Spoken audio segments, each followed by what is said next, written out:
बोलिए श्री कृष्ण भगवान की जय।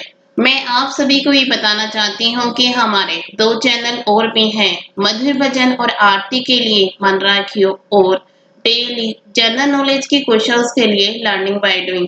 इन दोनों के लिंक डिस्क्रिप्शन बॉक्स में दे दिए हैं, एक बार आप जाकर देखिएगा जरूर।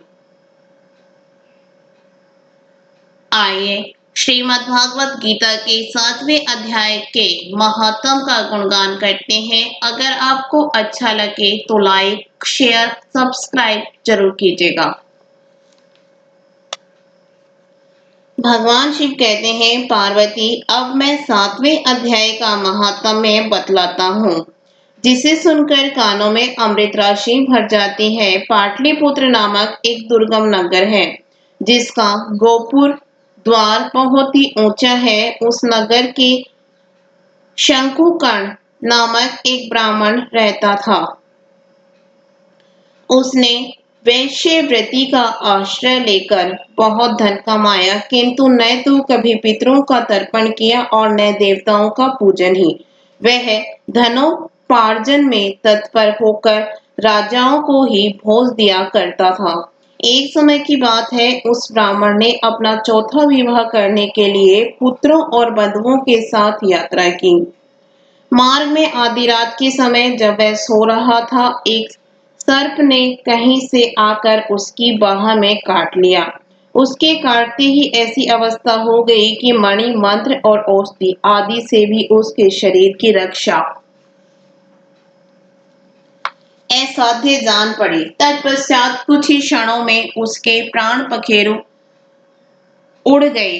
फिर बहुत समय के बाद वह प्रेत सर्प योनि में उत्पन्न हुआ। उसका चित्त धन की वासना में बंधा था। उसने पूर्व वृतांत को स्मरण करके सोचा, मैंने जो घर के बाहर करोड़ों की संख्या में अपना धन गाड़ रखा है, उससे इन पुत्रों को वंचित करके स्वयं की उसकी रक्षा करूंगा।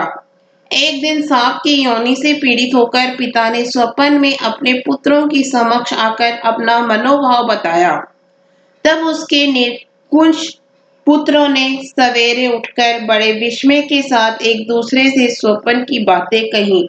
उनमें से मंझला पुत्र कुदाल हाथ में लिए घर से निकला और जहां उसके पिता सर्प योनि धारण करके रहते थे, उस स्थान पर गया। यद्यपि उसे धन के स्थान का ठीक ठीक पता नहीं था, तो भी उसने चिन्हों से उसका ठीक निश्चय कर लिया और लोभ बुद्धि से वहां पहुंचकर बाबी को खोदना आरंभ किया। तब उस बॉबी से बड़ा भयानक सांप प्रकट हुआ और बोला, ओ मूढ़, तू कौन है? किस लिए आया है? क्यों बिल खोद रहा है? अथवा किसने तुझे भेजा है? ये सारी बातें मेरे सामने बता। पुत्र बोला, मैं आपका पुत्र हूँ। मेरा नाम शिव है। मैं रात्रि में देखे हुए स्वप्न से विस्मित होकर यहाँ का सुवर्ण लेने के कौतूहल से आया हूँ। पुत्र की यह वाणी सुनकर वह सांप हंसता हुआ उच्च स्वर से इस प्रकार स्पष्ट वचन बोला, यदि तू मेरा पुत्र है तो मुझे शीघ्र ही बंधन से मुक्त कर। मैं पूर्व जन्म के गाड़े हुए धन के ही लिए सर्प योनि में उत्पन्न हुआ हूँ।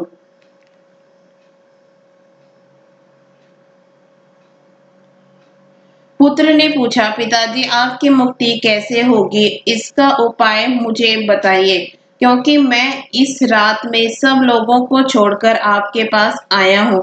पिता ने कहा, बेटा, गीता के अमृत में 7वें अध्याय को छोड़कर मुझे मुक्त करने में तीर्थ दान तप और यज्ञ भी सर्वथा समर्थ नहीं है। केवल गीता का 7वां अध्याय ही प्राणियों के जरा मृत्यु आदि दुख को दूर करने वाला है। पुत्र, मेरे श्राद्ध के दिन 7वें अध्याय का पाठ करने वाले ब्राह्मण को श्रद्धा पूर्वक भोजन कराओ। इससे निसंदेह मेरी मुक्ति हो जाएगी। बस अपनी शक्ति के अनुसार पूर्ण श्रद्धा के साथ वेद विद्या में प्रवीण अन्य ब्राह्मणों को भी भोजन कराना। सर्प योनि में पड़े हुए पिता के ये वचन सुनकर सभी पुत्रों ने उसकी आज्ञा के अनुसार तथा उससे भी अधिक किया। तब शंकुकर्ण ने अपने सर्प शरीर को त्याग कर दिव्य देह धारण किया और सारा धन पुत्रों के अधीन कर दिया। पिता ने करोड़ों की संख्या में जो धन बांट कर दिया था, उससे वे सदाचारी पुत्र बहुत प्रसन्न हुए। उनकी बुद्धि धर्म में लगी हुई थी, इसलिए उन्होंने बावली, कुआं, पोखरा, यज्ञ तथा देव मंदिर के लिए उस धन का उपयोग किया और अन्नशाला भी बनवाई। तत्पश्चात 7वें अध्याय का सदा जप करते हुए उन्होंने मोक्ष प्राप्त किया। पार्वती, यह तुम्हें 7वें अध्याय का महात्म्य बतलाया है, जिसकी श्रवण मात्र से मानव सब पापों से मुक्त हो जाता है।